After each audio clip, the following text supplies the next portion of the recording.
A SMTT, na manhã de hoje, reuniu a imprensa para poder apresentar o plano de abertura das ruas ali no entorno do corredor Vera Arruda, entre Jatiuca e Mangabeiras, aqui na capital Maceió.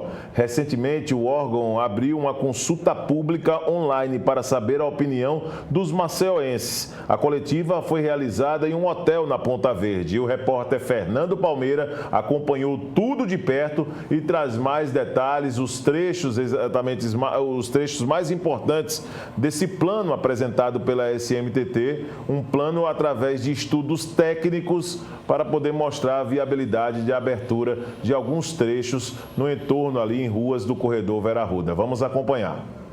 E aí vem a ação específica do Vera Arruda, né? Então a proposta da SMTT é uma travessia elevada entre alguns geradores, tá?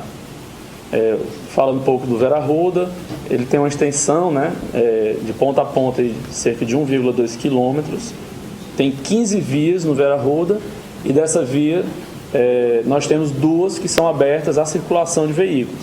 São ruas que não são na altura, digamos assim, do eixo do corredor, né, são ruas asfaltadas, 3 faixas de cada lado, né, uma circulação rápida de veículos, e que a gente precisa até, por exemplo, utilizar um semáforo específico, né, de pedestre para controlar a passagem devido ao grande fluxo de veículos.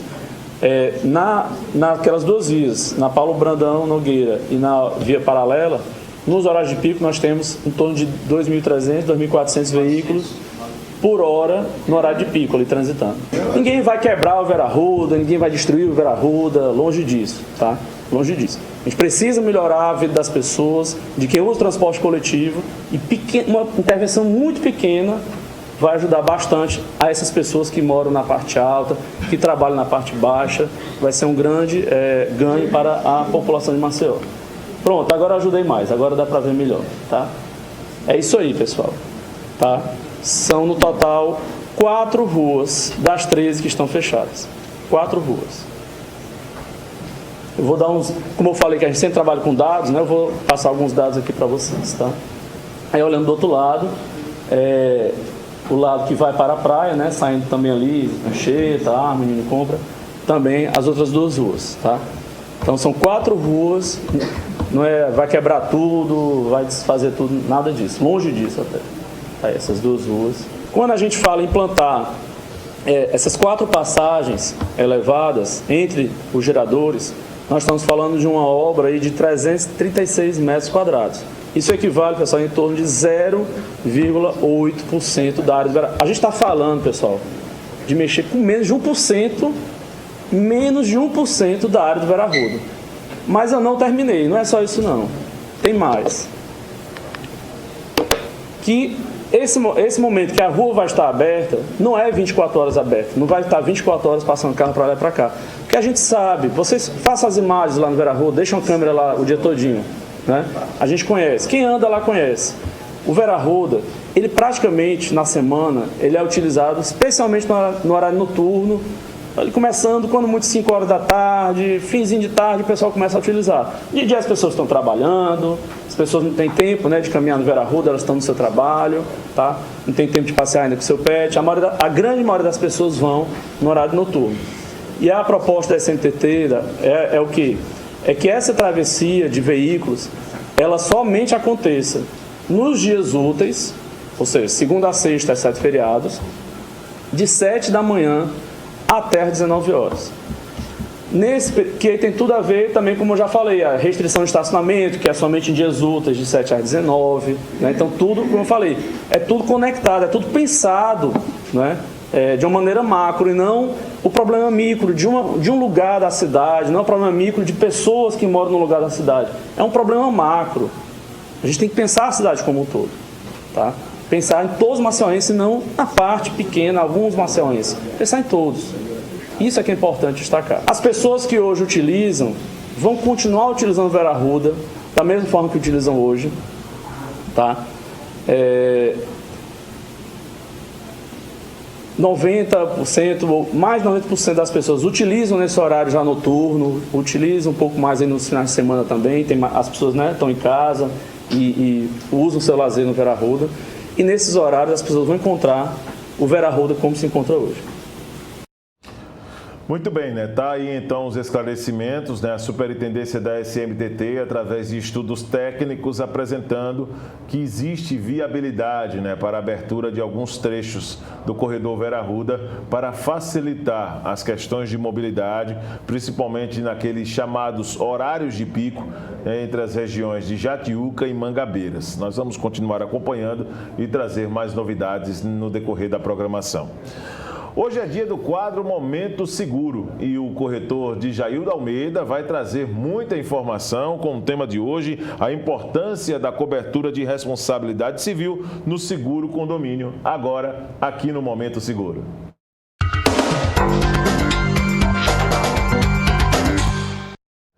É isso aí, Djaildo Almeida, meu amigo, como é que você está, rapaz? Que tema atual, né? Como sempre aqui no Momento Seguro e durante o final de semana, entre os assuntos que são considerados importantes para esse tema, né? Estamos falando de responsabilidade civil no seguro condomínio. Tivemos um episódio que envolveu aquela queda da cabine do elevador, né? Quando se tinha 11 pessoas em um edifício aqui na Mangabeiras. A pergunta é, o seguro de condomínio é obrigatório por lei e como funciona? Bom dia. Bom dia, Viderlan. Bom dia a todos que nos acompanham também nas nossas redes sociais. Bom, Viderlan, a primeira coisa que tem que ter o entendimento é que o seguro ele é obrigatório por lei, desde o Código Civil de 64. Meu Deus do céu, faz tempo. Então, faz tempo, né? Quase 100 anos. Já houve algumas reformulações, mas continua sendo obrigatório, tá, por lei. E o prazo máximo que se dá para o síndico após o habite sair do condomínio é de 120 dias. Dentro do seguro de condomínio, o que a lei fala é que a cobertura básica, incêndio, raio, explosão e queda de aeronave, você tem que ter esse tipo de cobertura. Ele não destaca outros tipos de cobertura, mas ele fala que na falta ou insuficiência dessas garantias, o síndico responde civilmente. Ou seja, ele quer informar o síndico que ele precisa ter realmente uma cobertura completa. E o seguro de condomínio ele traz esse tipo de cobertura, além da cobertura básica, tá? A responsabilidade civil, que é o tema do assunto de hoje, que é justamente a responsabilidade civil do condomínio ou do síndico. Quando a gente fala em responsabilidade civil do síndico, a gente fala na gestão. Quando a gente fala responsabilidade civil do condomínio, é na amplitude das causas de acidentes, por exemplo, dentro do condomínio, que foi o caso do acidente com o elevador. Entendo. Agora, quem deve ter a responsabilidade de contratar essa modalidade de seguro condomínio? E o pagamento também é de responsabilidade de quem, Djaildo? Pois é, a responsabilidade da contratação é do síndico e o pagamento ele está incluso na despesa ordinária, ou seja, não é nada do outro mundo. O síndico, como obrigação, tem que contratar o seguro, lembrando sempre de procurar o corretor de seguros para adequar à necessidade daquele condomínio. O que a gente vê muito, Viderlan, é que às vezes o condomínio ele termina enxugando onde não pode enxugar.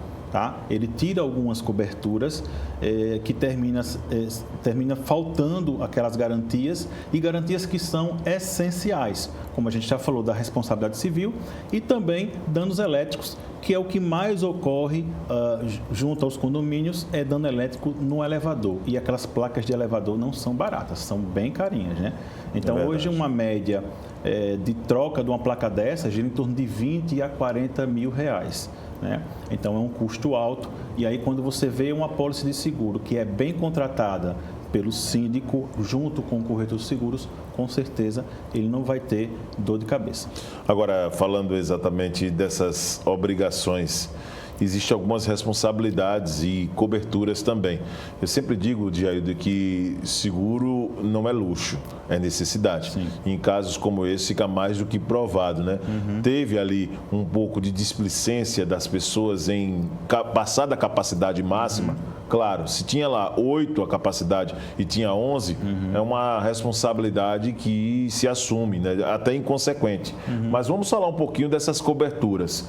O que pode ser contratado nesse seguro condomínio e o que muitas vezes as pessoas pensam que é essencial e acaba sendo dispensado. Acaba sendo uma questão muito mais voltada mesmo para a realidade de cada condomínio, cada caso nesse período é um caso também, Djaildo?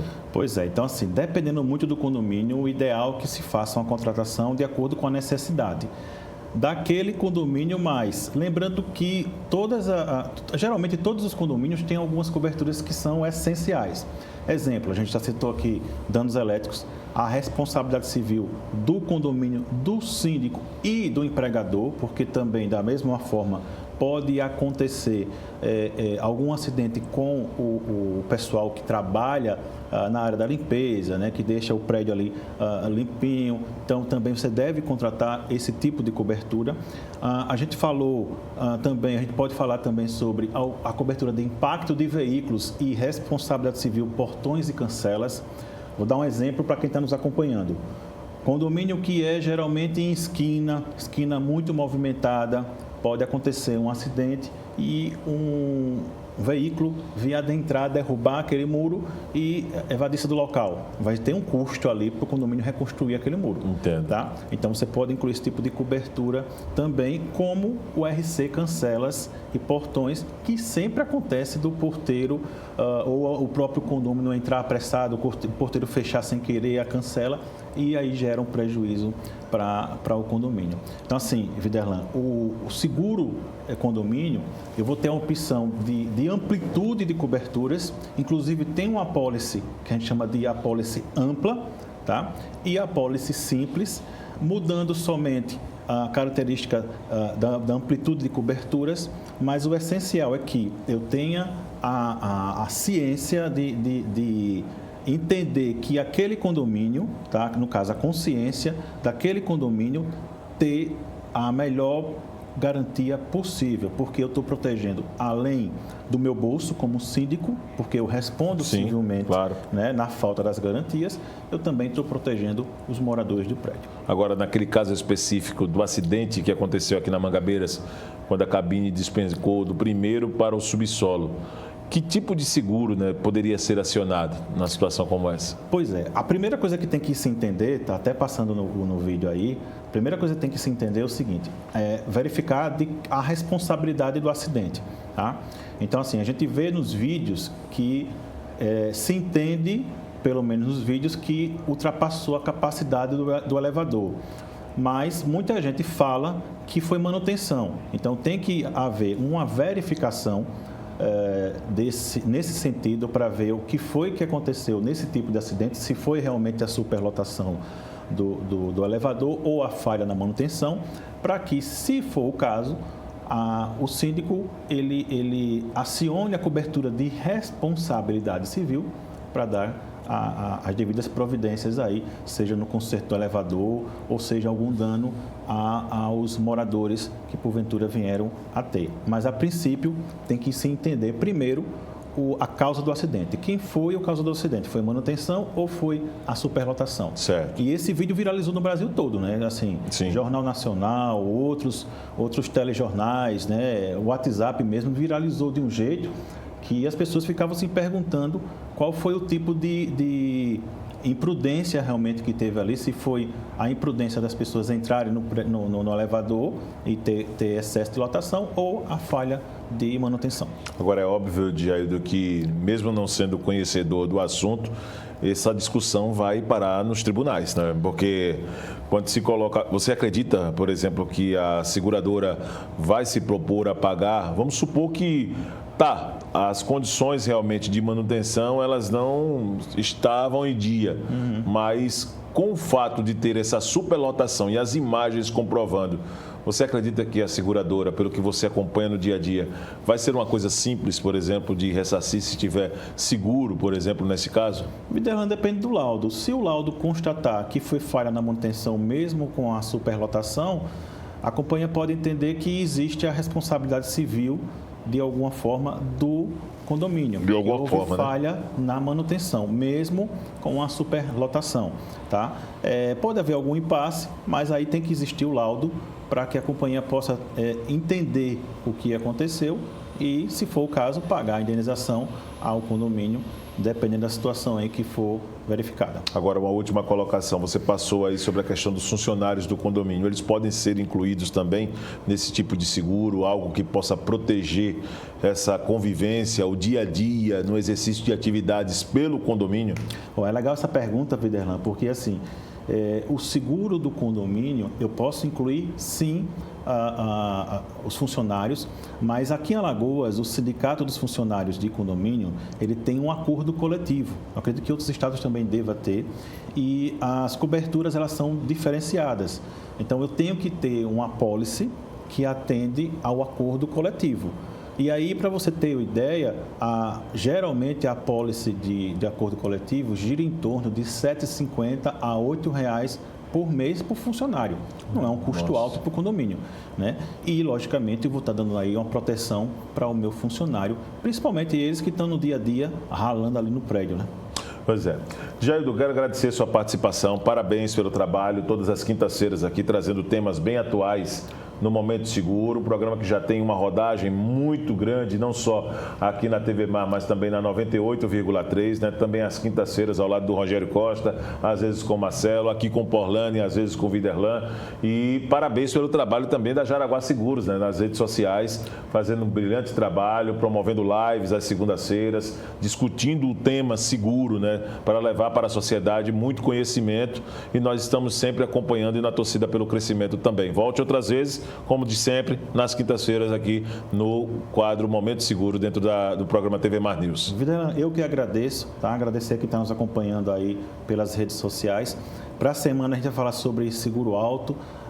Vamos puxar uma informação que muita gente não conhece, que é a questão de coberturas acessórias, que eu não preciso acionar a seguradora, ter um sinistro do casco, acionar o sinistro do casco.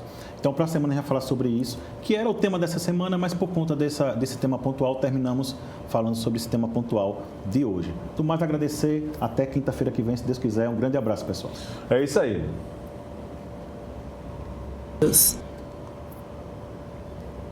Muito bem, Jaildo Almeida, né? Tá certo, aqui conosco no Momento Seguro. Quem imaginava que só cairia na folia em 2024 está enganado. O Foco Arte realiza no próximo dia 28 a ressaca de carnaval, reunindo diversos nomes da cultura alagoana, tudo em um só lugar. O repórter Fernando Palmeira volta na nossa programação com todos os detalhes. A beleza e a riqueza do nosso folclore merece todas as homenagens e todas as oportunidades e espaços. E a nossa defesa, claro. Olha, ressaca do carnaval tem que ter folclore, porque carnaval é, antes de mais nada, essencialmente do povo. E nessa ressaca do carnaval tem desfile desde o Teatro Deodoro, na parte antiga de Maceió, na parte central do comércio de Maceió, até a Praça dos Martírios. Tem sim uma programação toda especial que ele, que é um amante, como eu sou, do folclore, João Lemos, coordenador desse evento, nos fala e nos convida a todos para a ressaca do carnaval com muito folclore em Maceió. Então, pessoal, a gente está passando para fazer esse convite, reforçar o convite no próximo dia 28, a partir das 15 horas, concentração no estacionamento do Teatro Deodoro, uma linda homenagem ao professor Ranilson França. O Foco Arte vem nesse trabalho já há 3 anos de resgate, manutenção, salvaguarda, o protagonismo desses fazedores de cultura e trazendo aquele que foi da nossa época, contemporâneo à nossa realidade, o maior defensor da cultura popular do Estado, que é o professor Ranilson França, que nos deixou em 2006, mas que o Foco Arte mais uma vez traz à tona essa temática e essa justa homenagem a quem tanto lutou e a quem tanto defendeu pelas minorias da nossa cultura.